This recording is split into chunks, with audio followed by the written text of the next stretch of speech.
24 नवंबर 2024 को हुई हिंसा की जांच के लिए गठित 3 सदस्यीय न्यायिक आयोग चौथी बार संभल पहुंचा है।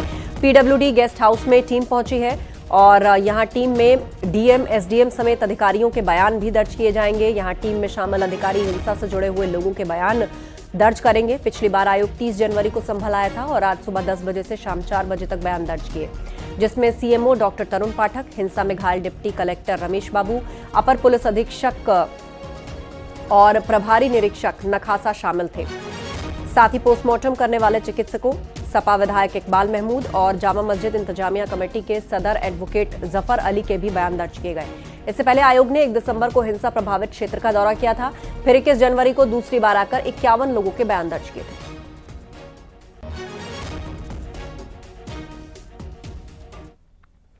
संभल के जामा मस्जिद की रंगाई पुताई मामले में हाईकोर्ट ने फिलहाल साफ सफाई कराए जाने को मंजूरी दी है। ये साफ सफाई एएसआई की मौजूदगी में होगी और रंगाई पुताई पर हाईकोर्ट मंगलवार यानी 4 मार्च को फैसला सुनाएगा। आपको बता दें, आज एएसआई ने कोर्ट में रिपोर्ट पेश की थी। कोर्ट ने हिंदू पक्ष को भी 4 मार्च को हलफनामा दाखिल करने को कहा है। मुस्लिम पक्ष ने मस्जिद में रंगाई पुताई की मांग की थी।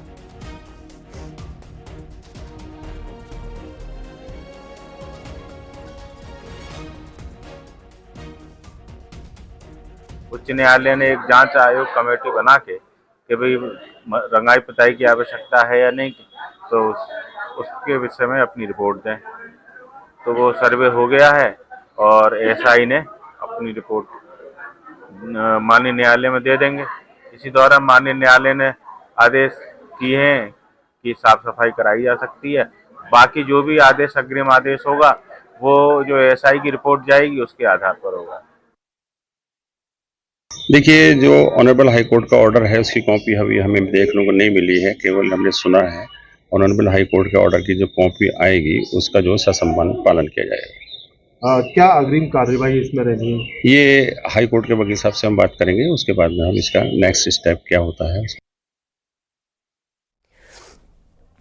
तो आपको बता दें, इस वक्त की महत्वपूर्ण खबर, जामा मस्जिद की रंगाई पुताई से जुड़े मामले में एएसआई परिसर की सफाई कराएगा और रंगाई पुताई होनी है नहीं, हाईकोर्ट इस पर 4 मार्च को फैसला देगा।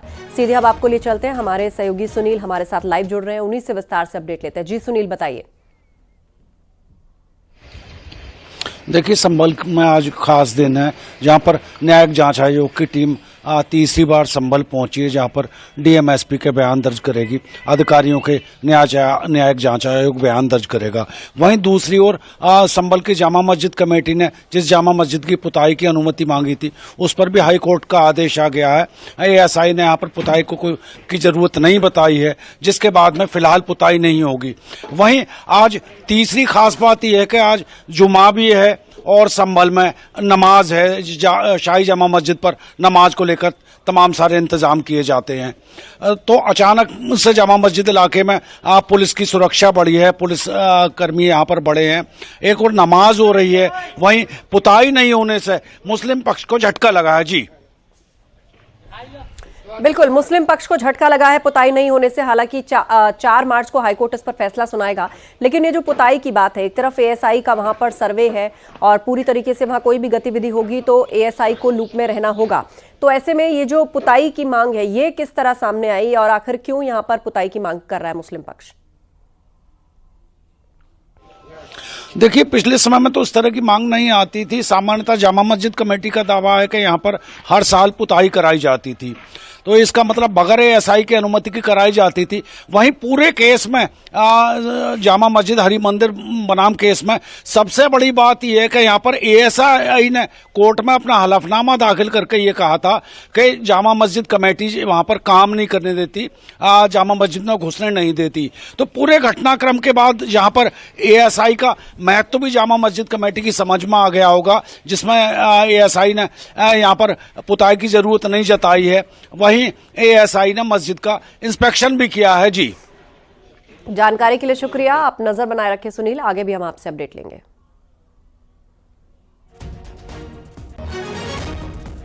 महाकुंभ में न जाने पर पूर्व सांसद सुब्रत पाठक ने राहुल प्रियंका गांधी पर हमला किया और कहा, राम मंदिर का विरोध किया गया, कांग्रेस को एक वोट बैंक का लालच है। राहुल गांधी का सनातन से लेना देना नहीं है, सिर्फ मंदिर जाने से कोई हिंदू नहीं होता। में न जाना, राम मंदिर का विरोध करना और उसके बाद में फिर कुंभ के लिए अनर्गल बातें करना और आखिर में उस कुंभ में ना जाना क्या दर्शाता है? तो निश्चित रूप से कि एक वोट के लालच में ये कितना नीचे गिर सकते हैं। और फिर उद्धव ठाकरे के लिए तो क्या ही कहें, जो व्यक्ति अपने बाप को भूल गया हो, बाला साहब ठाकरे का रसूख को भूल गया हो, उनके हिंदुत्व के प्रति उनकी त्याग और तपस्या को भूल गया हो, तो उसके लिए क्या ही कहा जा सकता है। लेकिन सर सिर्फ अगर गांधी परिवार को, राहुल गांधी, प्रियंका गांधी को छोड़ दिया जाए तो उसके अलावा कांग्रेस के कई सारे वरिष्ठ नेता गए, चाहे डीके शिव कुमार हो, दिग्विजय सिंह हो या फिर सुखविंदर सुक्खू हो, वो कई सारे नेता गए, लेकिन राहुल गांधी और प्रियंका गांधी नहीं गए। देखो, हमने पहले ही कहा कि जब कुंभ की बात आती है तो निश्चित रूप से सनातन विरासत की याद आती है, और जब सनातन विरासत की याद आती है तो स्वाभाविक है अपनी जड़ों का भी ध्यान आता है, तो व्यक्ति अपनी जड़ों की तरफ मूवमेंट उसका हो ही जाता है, स्वाभाविक है। लेकिन इनकी तो जड़ें ही नहीं है।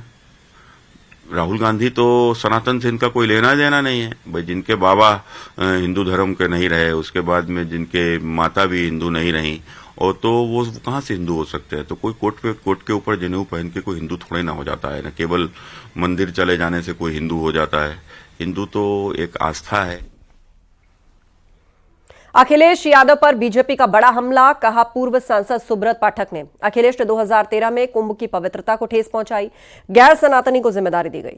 पवित्रता को ठेस पहुंचाने का काम तो अखिलेश यादव ने सन 2013 कुंभ में किया था, जब एक गैर सनातनी आजम खान को वहां का मेला का प्रभारी बना दिया था। और इतना ही नहीं, प्रभारी उसको बनाया जिसकी आस्था ही नहीं, ना हमारे धर्म से जिसकी आस्था, ना हमारी परंपराओं से जिसकी आस्था, जो खुद कुंभ में डुबकी लगाने नहीं गया। यही कारण था, कितनी वहां के ऊपर अव्यवस्था थी, कितना गंदा पानी था। जब मॉरिशस के राष्ट्रपति आए और उन्होंने नहाने से मना कर दिया, इससे बड़ा कोई अपमान नहीं हो सकता था। ये अखिलेश यादव ने किया था। गांधी परिवार के महाकुंभ में न आने पर कांग्रेस विधायक आराधना मिश्रा ने प्रतिक्रिया दी और कहा, बहुत सारे लोग हैं जो सनातन धर्म में विश्वास रखते हैं लेकिन कुंभ नहीं आए।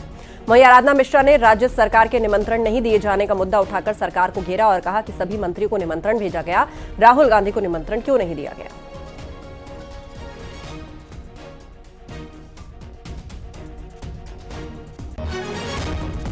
आई थी तब तो ये सवाल किसी ने पूछा नहीं था। आज ये सवाल विपक्ष क्यों उठा रहा है? देखिए, ये आस्था का विषय है। बहुत सारे लोग क्या हिंदुस्तान में या दुनिया में जो सनातन धर्म में विश्वास रखते हैं, क्या वो सारे लोग आकर के कुंभ में डुबकी लगा चुके हैं? आपने होर्डिंग पोस्टर लगाए जिसमें लिखा है कि कुंभ चलो। आपने मंत्रियों को हर राज्य में भेजा कि आमंत्रित करने के लिए, और लोग आए भी। हर राज्य से उनके मुखिया आए, बहुत सारे राजनीतिक व्यक्ति है। पर क्या राहुल गांधी जो लोकसभा में नेता प्रतिपक्ष हैं, क्या उनको एक आमंत्रण नहीं भेजा जाना चाहिए था? तो ये द्वेष की भावना, ये राजनीतिक रंग देना उसको, उनको डर था कि ऐसा ना हो कि हमें निमंत्रित करें और राहुल गांधी सही में आ जाए, तो कहीं ना कहीं एक दिन का तो स्क्रीन टाइम खा जाएंगे राहुल गांधी। तो इस डर के मारे ये डर था। पर ये राहुल गांधी या प्रियंका गांधी, गांधी परिवार के किसी सदस्य में, और यहाँ तक कि कांग्रेस में, इस चीज की होड़ न थी न है। आस्था और हमारे धर्म का विषय है। माँ गंगा में हम सबकी आस्था। और वहीं कांग्रेस सांसद प्रमोद तिवारी ने राहुल गांधी के परिवार के महाकुंभ में न जाने का कारण बताया। प्रमोद तिवारी ने कहा कि पहले महाकुंभ में प्रियंका, सोनिया, इंदिरा और राजीव गांधी भी आए हैं। जहां तक आस्था और विश्वास का सवाल है, वहां राहुल और प्रियंका में भरपूर है, और यूपी सरकार ने सब जगह निमंत्रण दिया था। क्या महाकुंभ का निमंत्रण नेता प्रतिपक्ष को दिया था? पिछली बार प्रियंका जी आई, उसके पहले सोनिया जी को लेके मैं आया था, इंदिरा जी आई, राजीव जी आए। इस बार क्या उत्तर प्रदेश सरकार ने सब जगह निमंत्रण दिया था? क्या नेता प्रतिपक्ष को दिया? एक बड़ा सवाल ये मन में है और इसका उत्तर मिलना चाहिए। जहां तक आस्था विश्वास का सवाल है, वो राहुल जी में, प्रियंका जी में भरपूर है।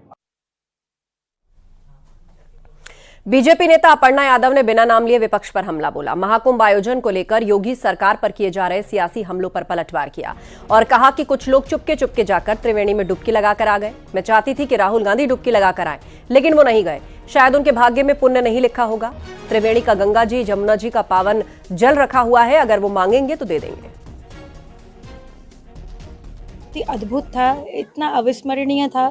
मुझे त्रिवेणी पे जाने का 3 बार अवसर प्राप्त हुआ, 72 महिलाओं को ले जाने का अवसर प्राप्त हुआ। मैं समझती हूँ कि उसके साथ साथ मैं सौभाग्यशाली हूँ कि मैं अपने परिवार को भी नहला पाई वहाँ पे स्नान करा पाई और पुण्य कमाने का अवसर प्राप्त हुआ। मेरे लिए बहुत ही दिव्य था। ने भी रामायण में कहा है, बाबा तुलसी ने भी कहा है ये, और कि जाकी रही भावना जैसे प्रभु मूरत देखी तिन तैसे।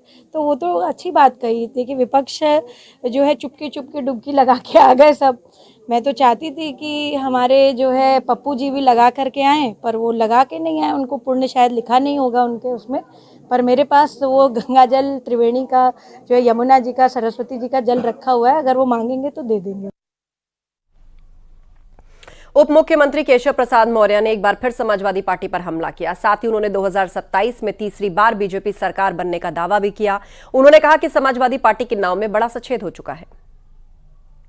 भाजपा सरकार 2017 की तरह बड़े बहुमत से बनने जा रही है। समाजवादी पार्टी का भविष्य अंधकारमय है, उसकी नाव में बड़ा सच्छेद है। उसमें जो बैठे हैं अभी भी उतर के भागने की तैयारी में कि डूबने वाली है। समाजवादी पार्टी समाप्तवादी पार्टी बनी।